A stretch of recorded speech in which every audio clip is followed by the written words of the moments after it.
नमस्कार। छोटे भाई की छोटी बातों में फिर से आपका स्वागत है। आज हम लोग बहुत ही ज्वलंत विषय पर कुछ विचार विमर्श करेंगे, जिसका टाइटल है वोट, नोट, खोट और विस्फोट अपने आप में डरावनी है। देखिए, कुछ ही दिन पहले 14 नवंबर को जवाहरलाल नेहरू का जन्मदिन था और उसी दिन बिहार के चुनाव के नतीजे भी आए, जिसमें उसी नेहरू जी के परपौत्र राहुल गांधी के नेतृत्व वाली कांग्रेस पार्टी को करारा हार का सामना करना पड़ा। इस पर कई लोगों ने अपनी टिप्पणियां दी है। कुछ लोगों ने कहा ये भाजपा और नमो का जीत है, किसी ने कहा ये नीतीश के सुशासन का जीत है। लेकिन जो वरिष्ठ पत्रकार राजदीप सरदेसाई है, उन्होंने कहा ये वोट खरीदी गई। और हाँ, राहुल बाबू ने अपने रोना धोना शुरू कर दिया कि वोट चोरी हो गई है। लेकिन मेरा यह वीडियो बिहार चुनाव तक सीमित नहीं है। हम कुछ और गहराई में जाना चाहते हैं कि क्या ऐसे फैक्टर हैं जो चुनाव को प्रभावित करते हैं, जिसमें हार जीत का फैसला हो जाता है। और वही जो हमने चार शब्द आपके सामने प्रस्तुत किए हैं, वो है यही चार शब्द: वोट, नोट, खोट और विस्फोट। और हम लोग इन चारों शब्दों पर एक एक पर विचार करेंगे। पहला तो आता है वोट। वोट का मतलब संख्या, गिनती, कितने लोग किस पार्टी या उम्मीदवार के पक्ष में हैं। और अधिकांश इसमें सच्चाई क्या है, संविधान क्या है, जनहित क्या है, वो नहीं देखा जाता। उसमें ये देखा जाता उनका धर्म क्या है, उनकी जाति क्या है और इनके आने से हमको क्या फायदा होगा।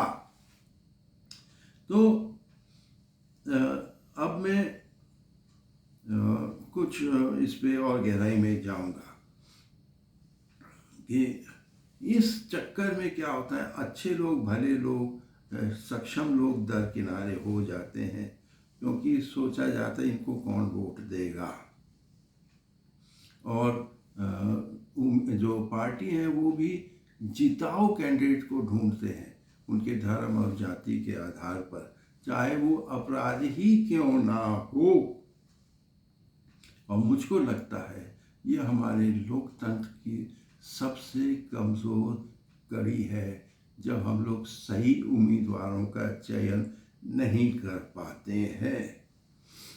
क्योंकि बहुत कम अच्छे लोग हैं जो चुनावी मैदान में उतर पाते हैं। उदाहरण के तौर आप देखिए, केजरीवाल साहब ने जब आप पार्टी की स्थापना की, उन्होंने मेधा पाटकर, गुलपनाग, योगेंद्र यादव, प्रशांत भूषण जैसे बहुत ही अच्छे और सक्षम लोगों को उन्होंने चुना। लेकिन उन्होंने देखा कि ऐसे लोगों से मेरे को कोई फ़ायदा नहीं है, और घूम फिर के वो भी अन्य राजनीतिक दलों के तरफ आ गए और चुनाव जिताऊ कैंडिडेट को ही उन्हीं के चयन करने लगे। हाल में भी आप बिहार का ही देखिए, प्रशांत किशोर आया, उन्होंने अपने जन सूरज पार्टी की स्थापना की और उसमें उन्हें बुद्धिजीवी, ज्ञानी लोग, वकील जैसे लोगों को उन्होंने अपने उम्मीदवार खड़े किए हैं। नतीजा क्या? टाइफिस उनमें से एक भी नहीं जीत पाया। इसलिए मेरे पिताजी हमसे कहते थे, दूध का धुला हुआ कोई नहीं है, but choose the lesser evil. जो कम दुष्ट है उनको आप वोट दीजिए। देखिए, हम यदि सोचते हैं सब चोर हैं, बेकार है, वोट देना बेकार है, तो हमने मैदान को खुला छोड़ दिया और ऐसे ही लोगों को हमने दरवाज़ा खोल दिया जैसे लोगों के लिए। इसलिए कुछ भी हो, जैसे भी हो, वोट देना अति आवश्यक है। ये हमारा देश धर्म है, हमारा कर्तव्य बनता है। आइए अब हम दूसरे शब्द पे आते हैं, नोट।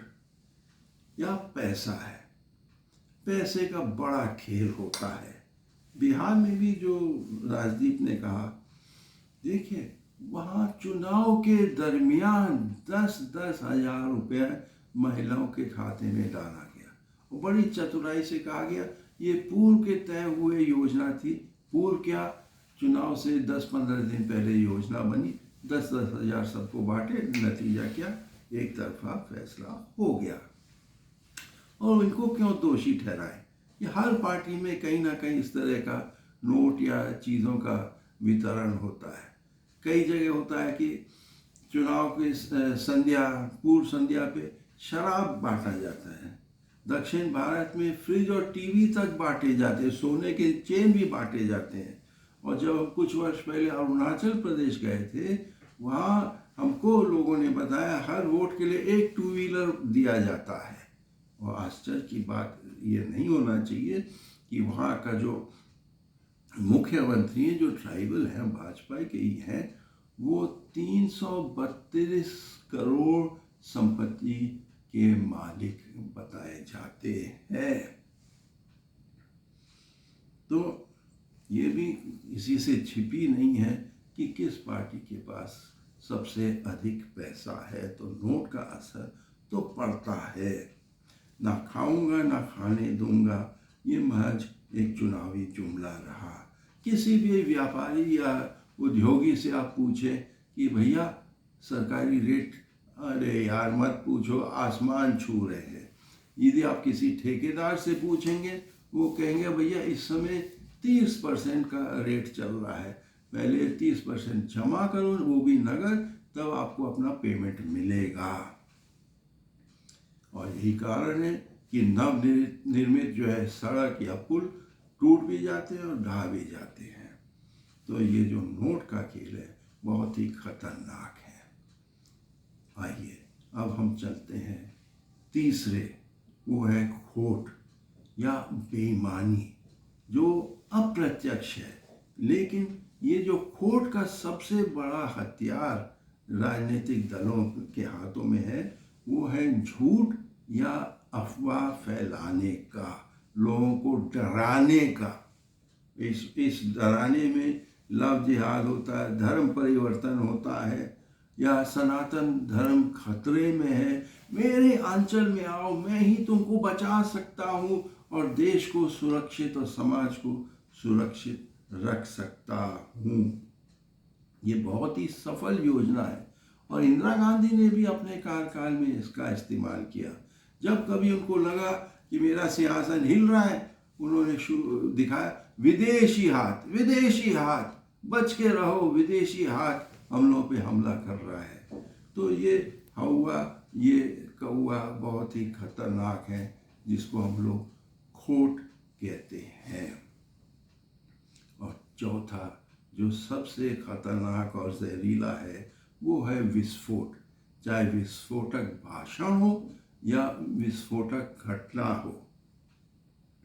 हमें याद होगा 2019 के लोकसभा चुनाव से ठीक पहले पुलवामा हमला हुआ और उसके जवाब में सर्जिकल स्ट्राइक हुआ।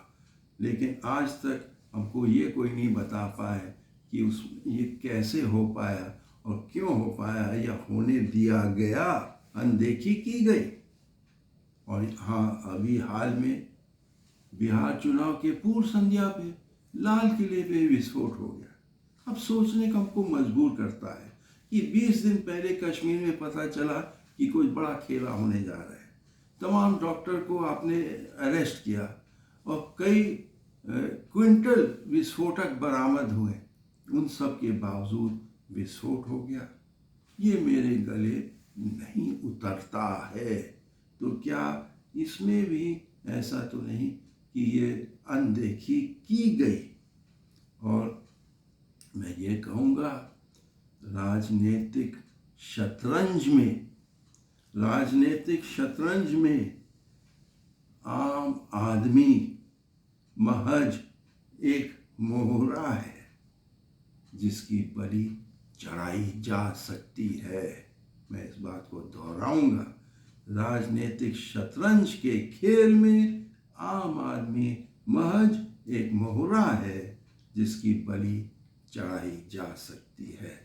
देखिए, मैं किसी पार्टी का नहीं हूँ, मैं देशवासियों के हित में ये बात कह रहा हूँ। बस यही निवेदन करूँगा कि आप जब भी वोट देने जाएंगे तो नोट, खोट और विस्फोट इन सब के से बच के चलिए और अच्छे उम्मीदवार और कम दुष्ट व्यक्ति को आप चुनिए। सुनने के लिए धन्यवाद। शेयर करिए, लाइक करिए, कमेंट करिए। धन्यवाद। जय हिंद।